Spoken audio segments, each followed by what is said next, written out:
शोहर को अमीर बनाने वाली औरत की निशानियाँ।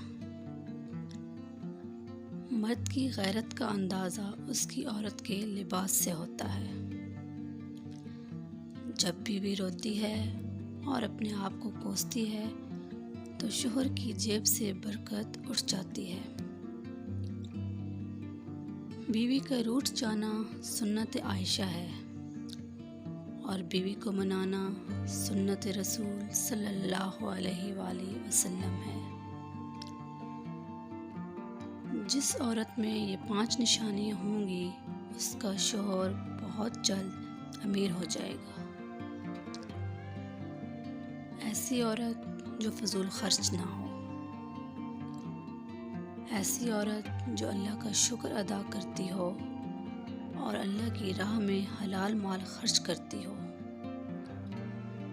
ऐसी औरत जो अपने शौहर की खुशी और गमी में शरीक होती हो,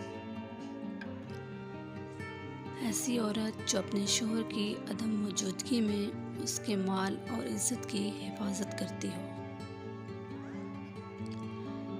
ऐसी औरत जो अपने शौहर की फरमाबरदारी में ज़िंदगी बसर करती हो।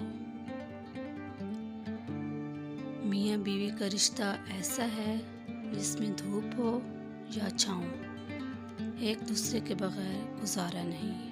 एक बावकार मर्द अपनी बीवी के वक़ार और इज़्ज़त का ख्याल रखता है, किसी को भी इसकी